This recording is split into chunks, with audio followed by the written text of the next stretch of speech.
Olá, Everton, prazer ter você de volta para a gente falar sobre os bastidores da saúde mental. Hoje eu quero trazer um assunto que nós estamos falando muito em setting terapêutico, que é sobre burnout. E por que nós estamos falando sobre esse assunto hoje? Porque especificamente essa semana eu fiz vários atendimentos com situações psicossomáticas, inclusive, muito parecidas com as sensações que o burnout nos traz enquanto distúrbio psíquico, né?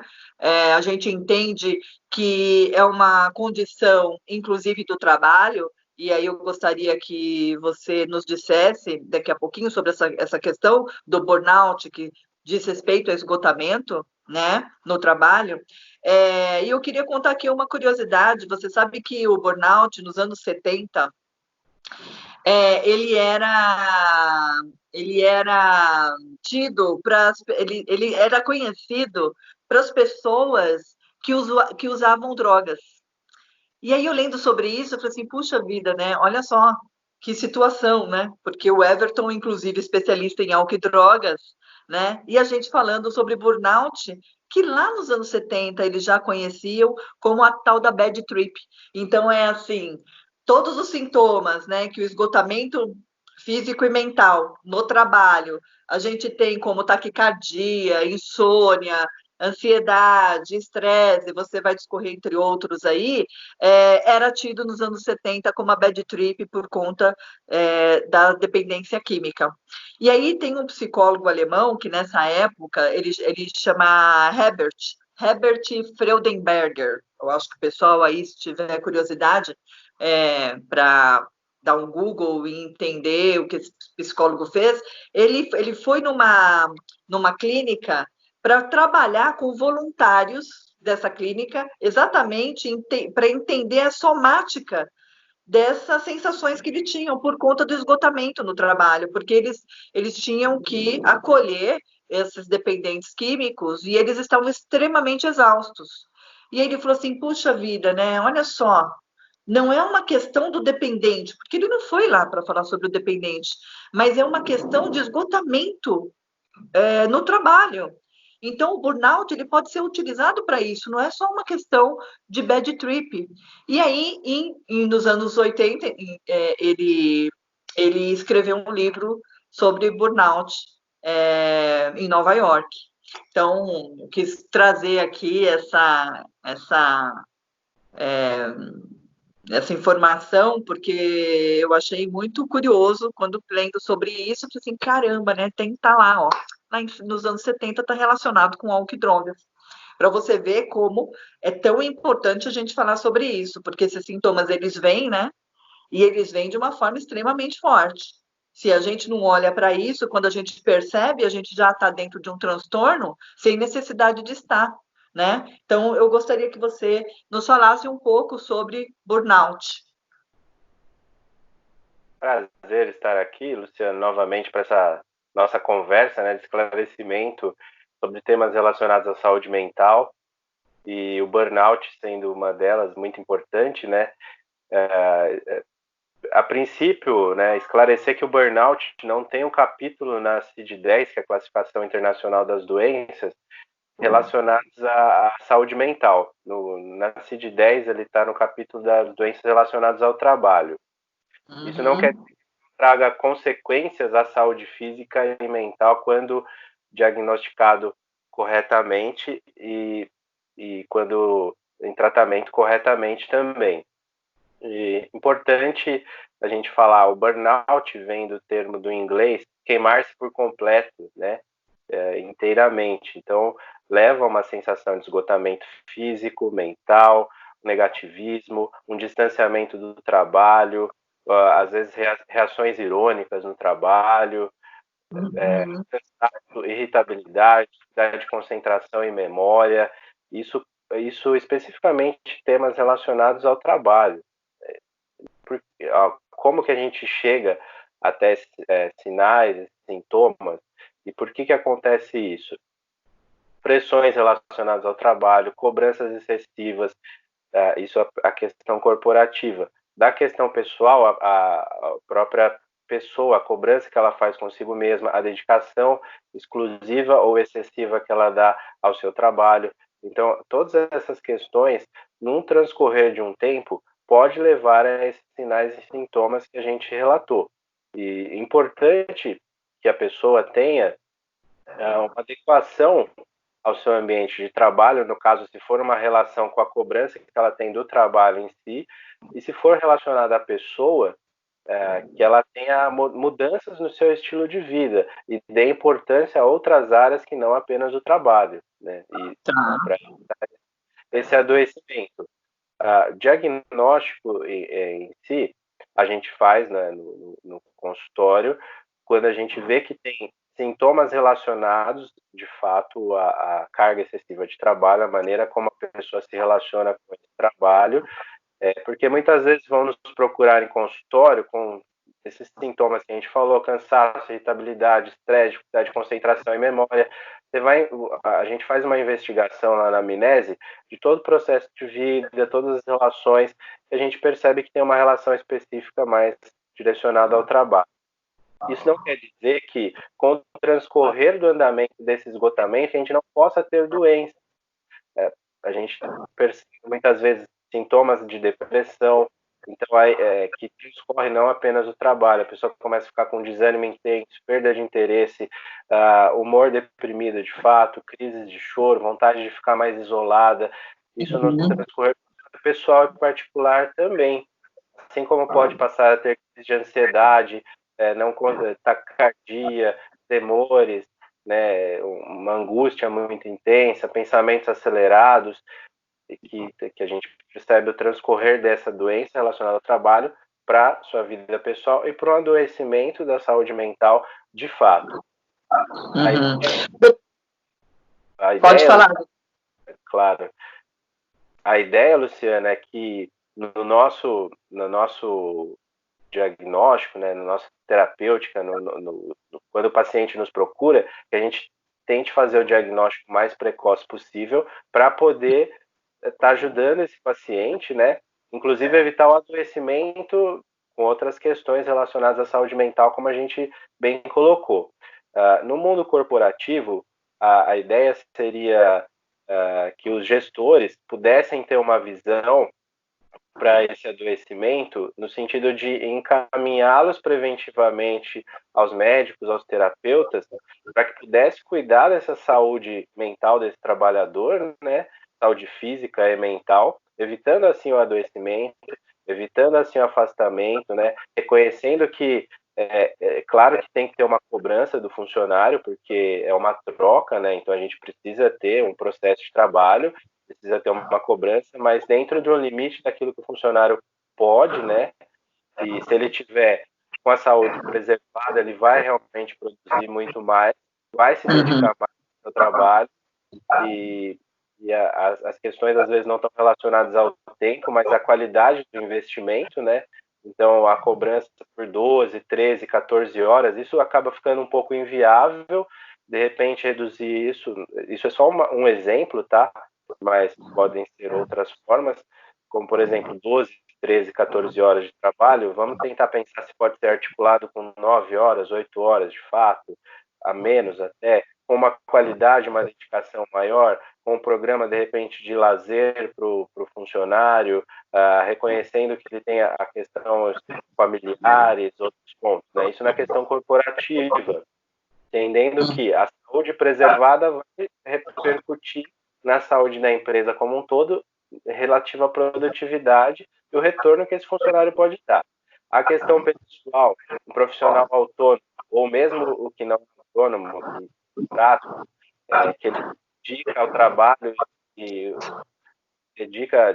entra de corpo e alma esse trabalho e esquece de outras partes da sua vida, é importante ter um reconhecimento de outras funções e finalidades que vão trazer benefícios para ele, né? Lazer, família, atividade física, cuidar de fato da alimentação, sono, né? Cuidar de fato do corpo e da mente, né?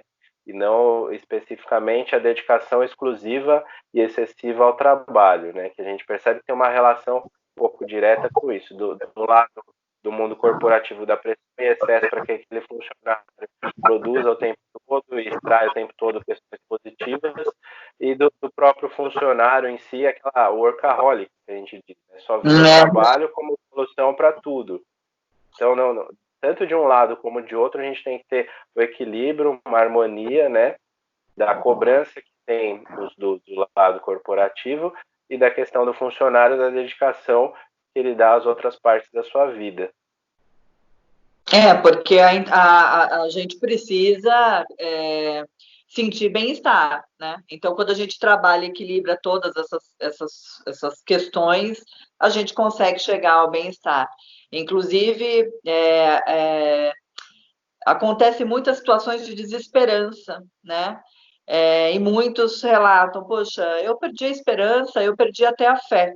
Então, às vezes as empresas, elas não trabalham a saúde de forma integrativa, elas não investem nisso, né? Por isso que precisa que os grandes líderes, os grandes gestores, e eu acho que isso, claro, precisa vir de cima, né? Então, o dono dessa empresa, os vice-presidentes dessas empresas, os diretores dessas empresas, eles precisam olhar dessa forma, até para convidar os recursos humanos a pensarem sobre a saúde mental na empresa, né?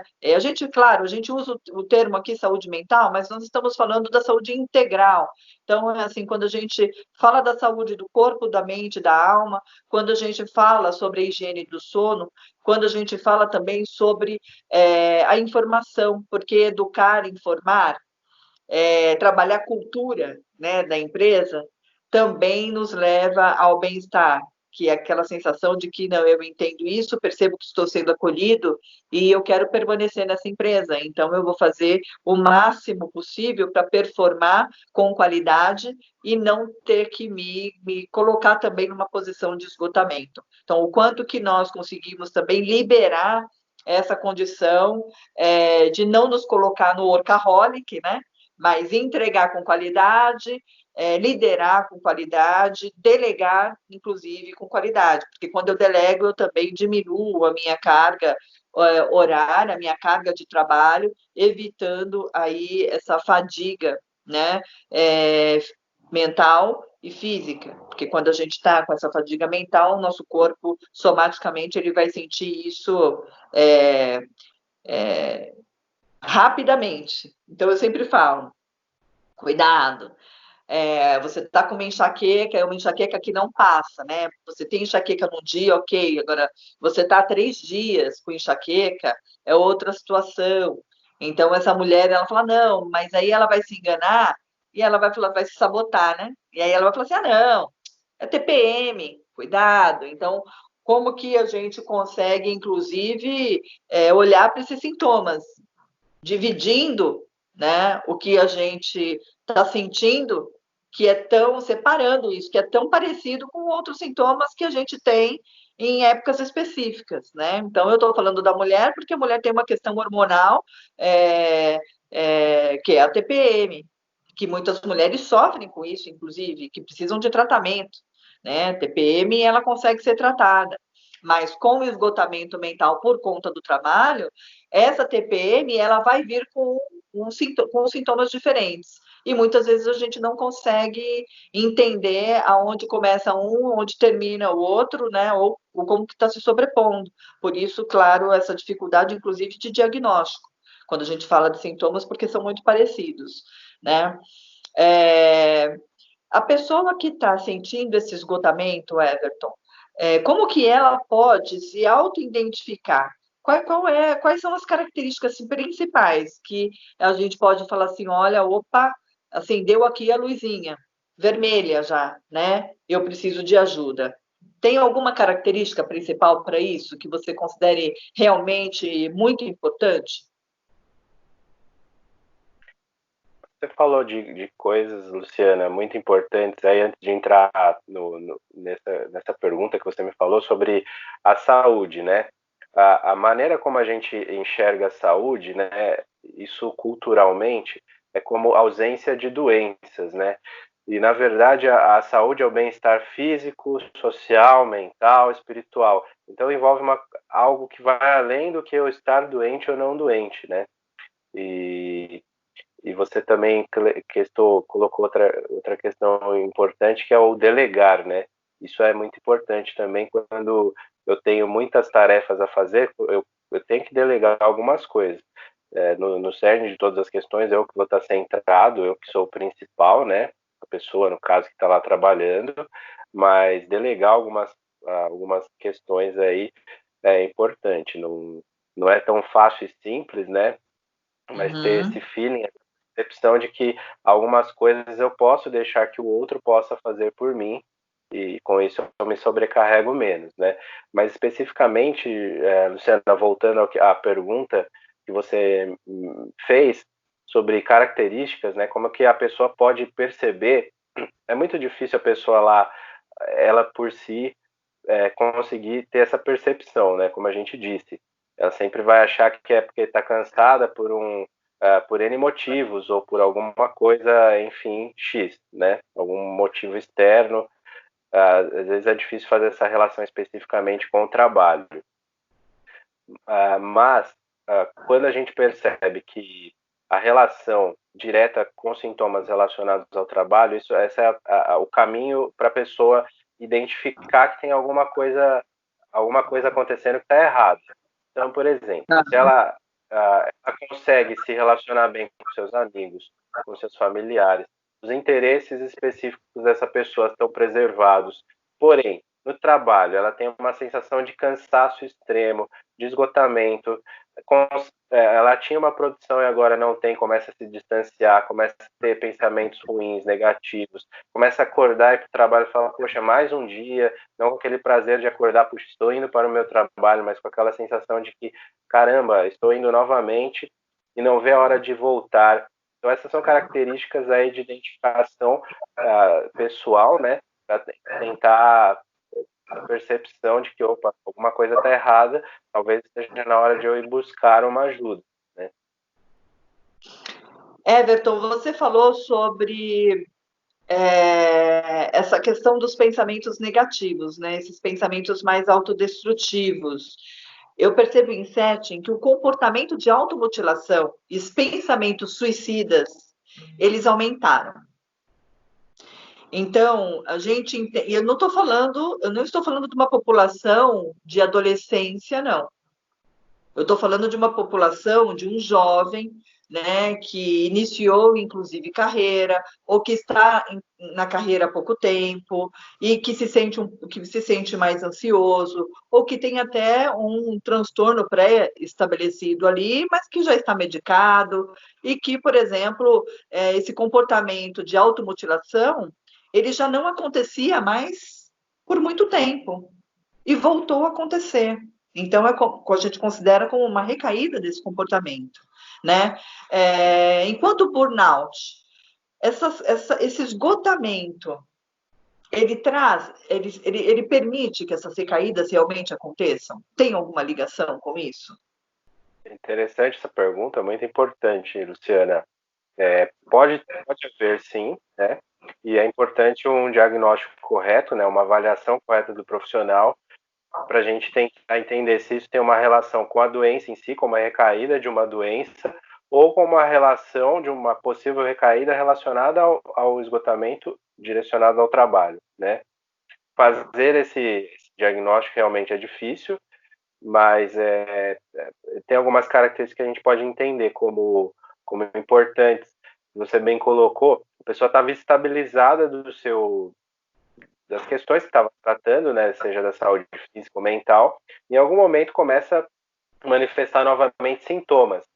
E se a gente perceber uma relação direta com as questões relacionadas ao trabalho, do esgotamento, dessa irritabilidade, nervosismo, dessas questões aí que vão transcorrendo para a parte pessoal, a gente pode dizer que é uma evolução realmente dos sintomas relacionados à doença, ao burnout, transcorrendo para o pessoal, influenciando naquela doença que tratava, né?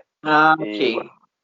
Tá tudo bem na questão do trabalho, a pessoa está conseguindo lidar numa boa, e ela começa a ter manifestações da sua doença que já estava estabilizada. A gente pensa que não tem uma relação direta com o trabalho em si, e aí, dessa forma a gente consegue fazer uma diferenciação. claro que eu estou falando de uma maneira bem simplificada, né? Na clínica, no consultório, a gente tem que fazer uma anamnese, uma conversa bem elaborada, muitas vezes, às vezes até chamar outras pessoas, como por exemplo familiares, companheiros, né? Para a gente ter um diagnóstico mais preciso, né? Mas, resumidamente, dessa forma é que a gente consegue estabelecer uma diferença entre pode ter uma relação de uma evolução de uma doença relacionada ao trabalho, uma recaída, né, ou um retorno de sintomas de uma doença prévia e de algo que não tem uma relação com o trabalho, mas sim só da própria o retorno de uma doença prévia, né, que antes estava estabilizada. Entendi. A gente percebe muito em setting por conta da incapacidade, esse sentimento, né? O retorno desse sentimento de incapacidade. Então, essa pessoa, ela pode estar em tratamento psicoterapêutico, já percebendo, né? Tendo consciência desses sintomas, né? Estabelecendo ali uma comunicação com esse sintoma, um entendimento desse corpo, né? E também enquanto sintoma, enquanto sensação.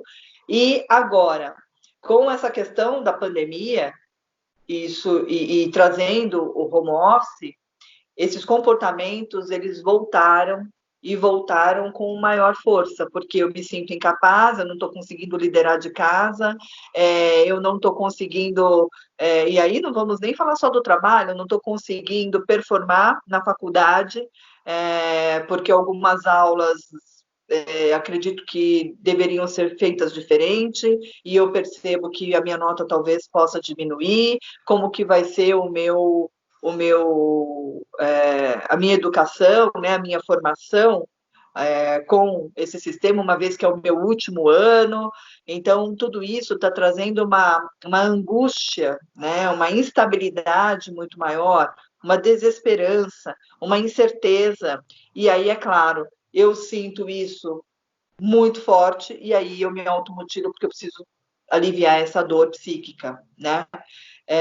E isso me chamou muito a atenção, porque as semanas estão passando, a gente ainda confinado, e enquanto estava ali no primeiro, segundo, né, mês, as pessoas iam levando. Agora, terceiro mês, e essa incerteza do que vai acontecer, elas não estão potencialmente tendo um burnout dentro de casa, porque ainda incluiu-se essa questão de conviver nessa sociedade chamada família, estabelecendo, né, muitas coisas ao mesmo tempo. Então, não é só o trabalho que eu tenho que administrar, mas eu tenho que administrar uma casa, eu tenho que administrar minha relação com o meu marido, a minha esposa, e eu tenho que administrar uma relação com os meus filhos, e eu não tenho mais a relação sinestésica do contato, do abraço, do beijo, não tenho mais esse contato com os meus amigos, e tudo isso vai se fazendo falta, esse sono vai perdendo a qualidade, e a gente sabe que o sono, né,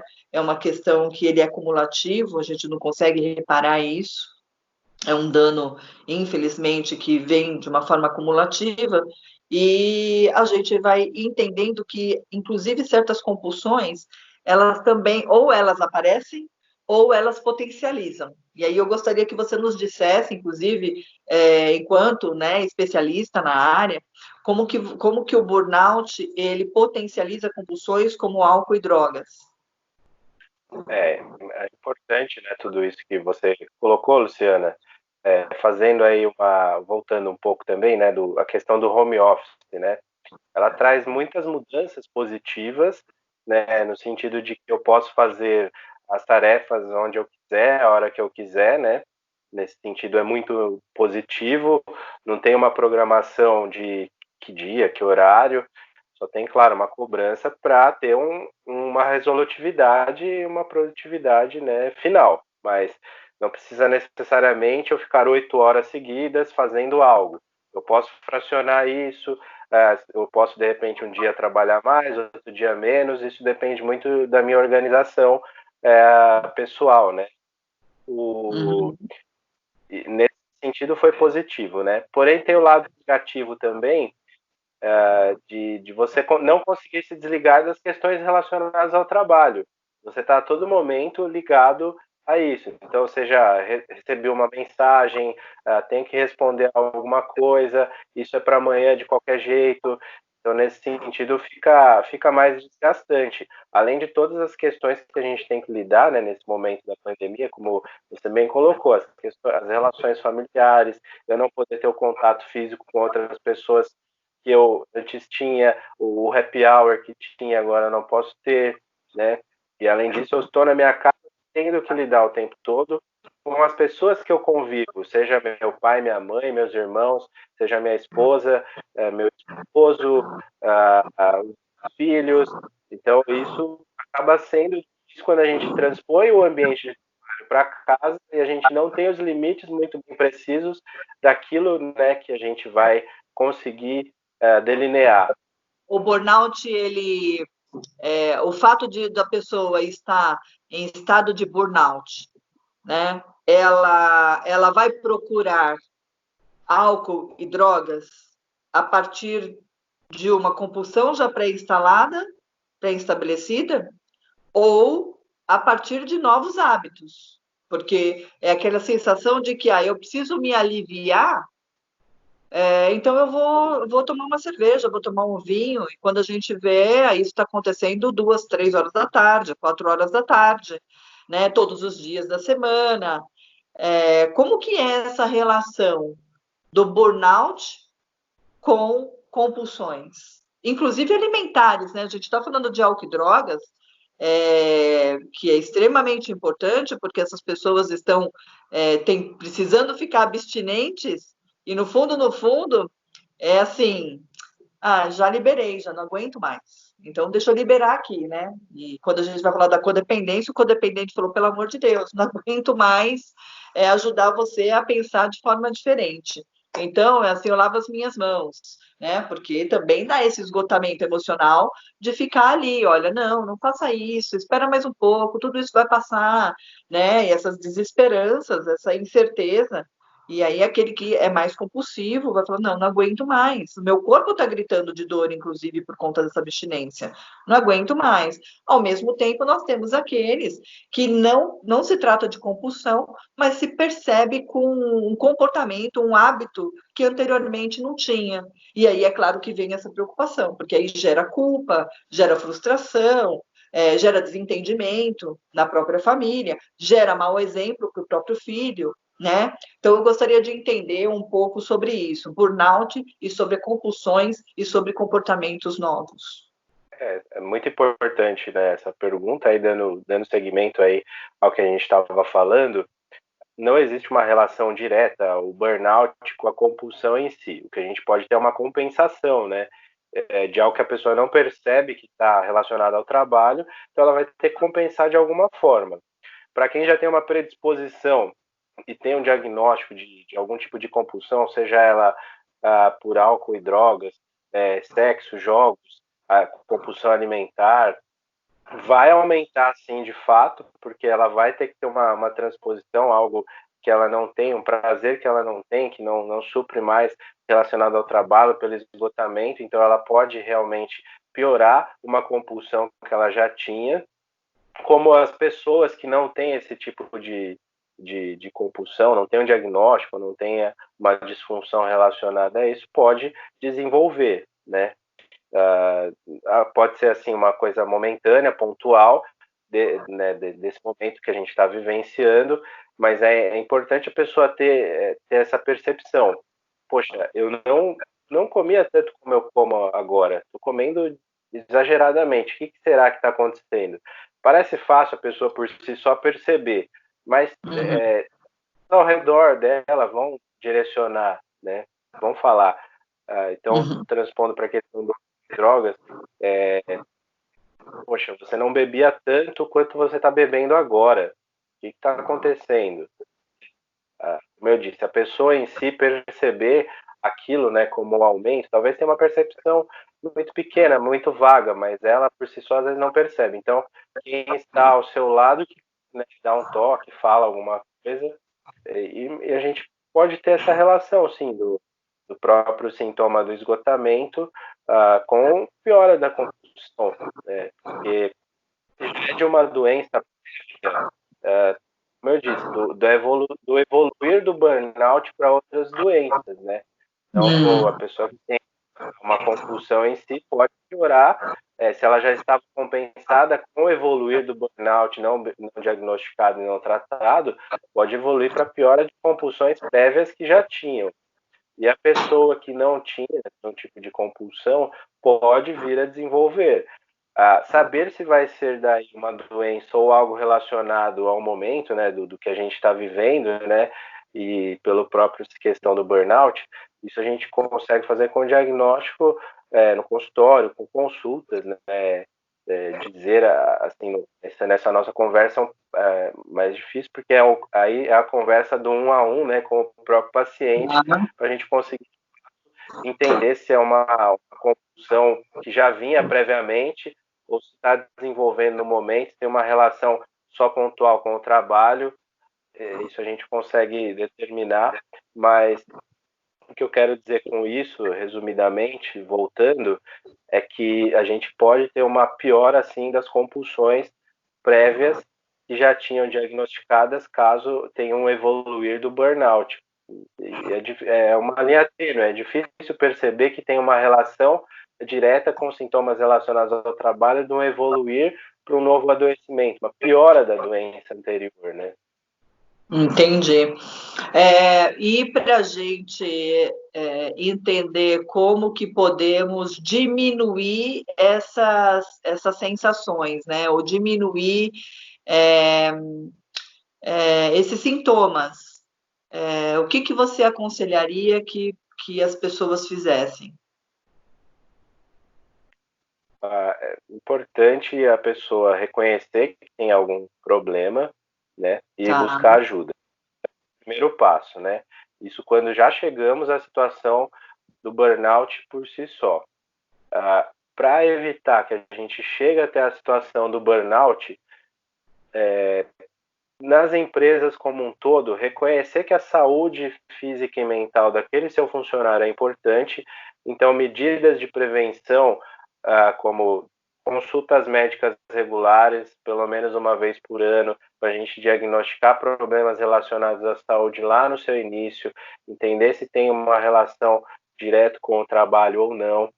Também as empresas podem estabelecer programas de alívio de estresse, manejo de estresse com meditação, yoga, enfim, eu citei alguns exemplos, mas pode ter infinitas, como terapêuticas com o próprio profissional, para evitar que realmente adoeça.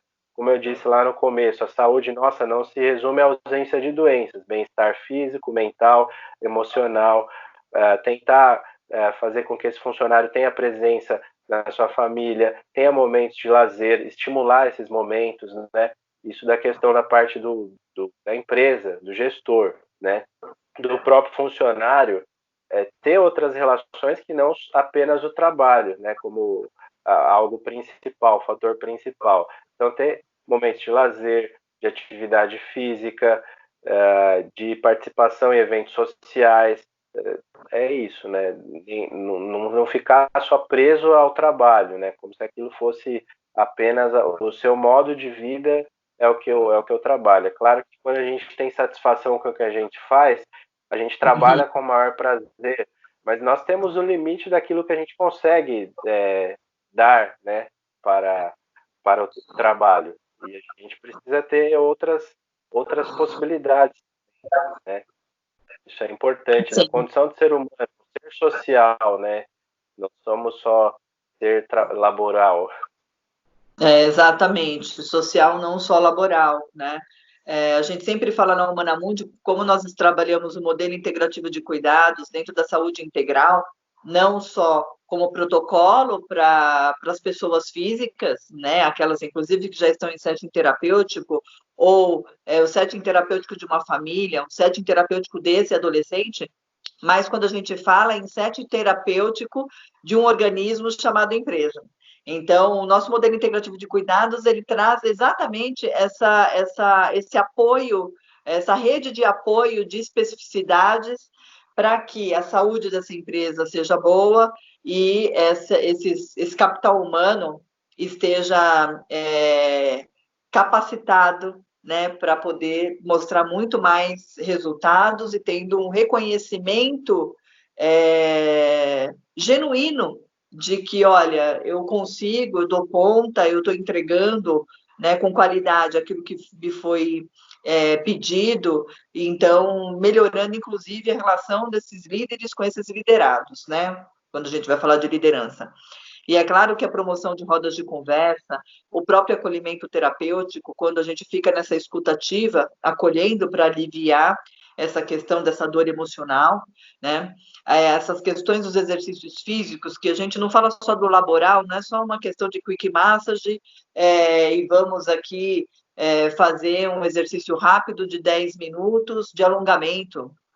Não é isso, mas é colocar esse corpo em movimento realmente, é fazer com que eles entendam todas essas cadeias musculares, né? Da onde que o nosso corpo, como o nosso corpo se movimenta, como que nós nos colocamos à disposição dessa estrutura para que a gente possa levantar todos os dias e falar assim, olha, eu estou seguindo para isso, né? Então a gente precisa não só dessa capacidade mental de mandar o estímulo, mas desse corpo sadio para recebê-lo, né? Então, essa relação entre corpo e mente, inclusive também com as quando a gente fala de medicação, que cresceu, essa possibilidade de automedicação cresceu muito.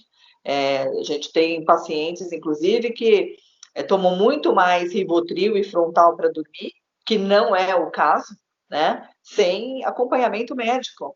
E aí o que acontece? Claro que essa medicação que tomou, de repente, em alta dose, vai refletir para esse funcionário, esse colaborador, não conseguir acordar bem, com suas sinapses, inclusive, de uma forma, né, focada, elaborada, ela ainda vai estar ali mareada, né, como a gente fala, no efeito rebote daquilo tudo que foi tomado durante a noite, e ela não vai performar. Então, se eu preciso de uma performance, inclusive, imediata, por um relatório que eu tenho que entregar, ou um projeto que eu preciso terminar de desenvolver, ou por uma reunião, inclusive marcada com os meus liderados, para tomadas de decisões importantes neste momento, inclusive de retomada ao trabalho, né? Fisicamente, saindo um pouco do online, que aí tem essa porcentagem que está voltando, essa porcentagem que vai continuar em home office.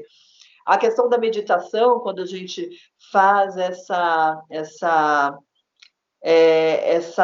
meditação plena, né? Esse foco, quando a gente faz essa relação da dor, né? Eu sinto a dor emocional ou física e eu medito sobre aquilo para poder perceber qual é a minha potencialidade de sair desse movimento. Então, a meditação, ela não trabalha só essa questão dessa capacidade, quando a gente fala, inclusive, de inteligência emocional, mas também toda essa questão respiratória, né? Quando a gente percebe que tem que respirar e não ficar com aquela respiração curta e o nosso corpo entendendo que muitas vezes nós estamos ausentes de si mesmo, porque estamos tão focados no esgotamento mental, né, para poder entregar alguma solução, que a gente esquece até de respirar.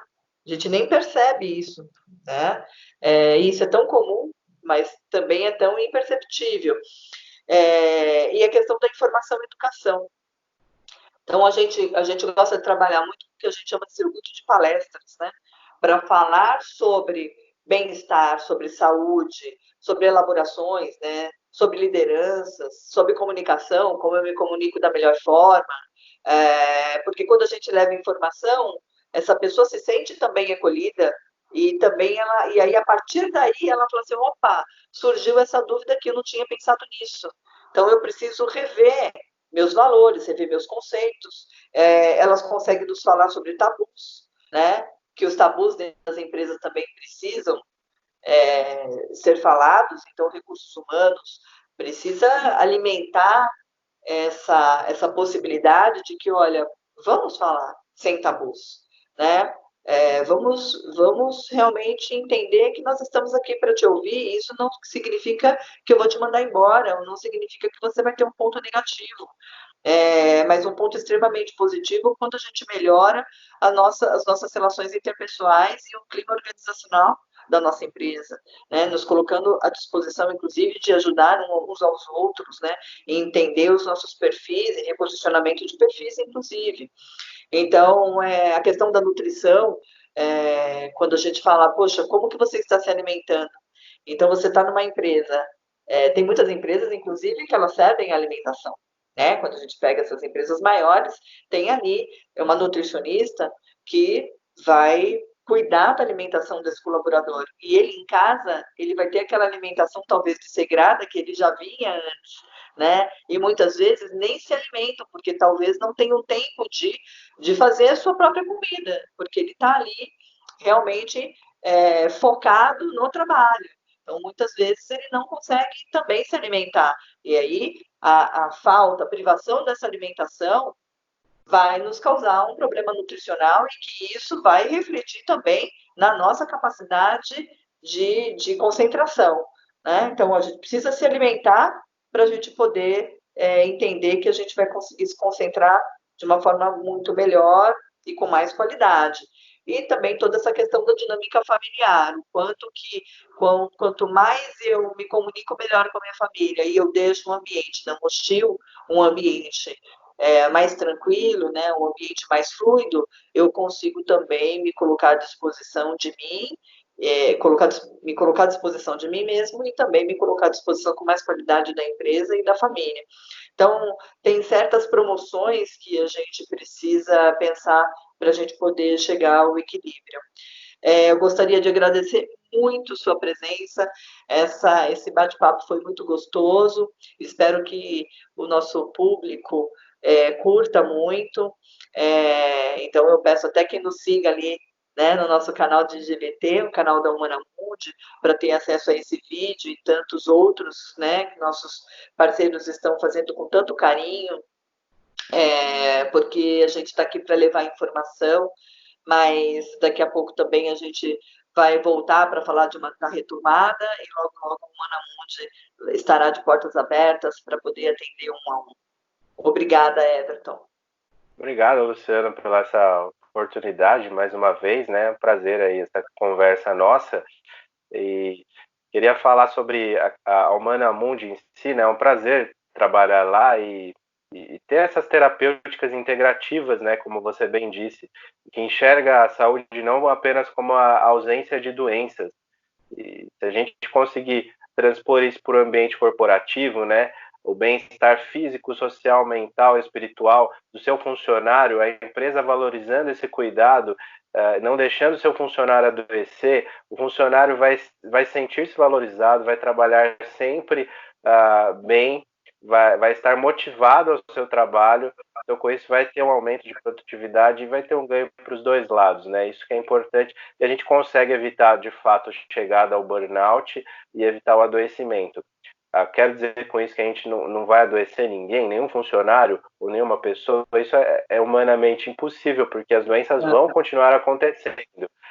Onde eu quero chegar com isso é que se tiver numa empresa de 100 funcionários, 50 tiverem que adoecer, com essas terapêuticas, né, evitando chegar ao adoecimento de fato, um trabalho preventivo, a gente consegue, um exemplo de 50 funcionários que adoeceriam, chegar a 5, 4, seria o adoecimento normal. A gente não tem como evitar que as pessoas adoeçam 100%, com 100% de segurança, mas os motivos que podem levar ao adoecimento a gente pode prevenir e evitar que muitas pessoas possam de fato estar adoecidas. Então acho que é um pouco essa mensagem que a gente tem que transmitir, tanto do lado corporativo como individual, que é possível sim conseguir chegar a evitar o adoecimento, e se chegar a gente tem um trabalho a ser feito que a gente consegue recolocar essa pessoa mais rápido no seu trabalho também.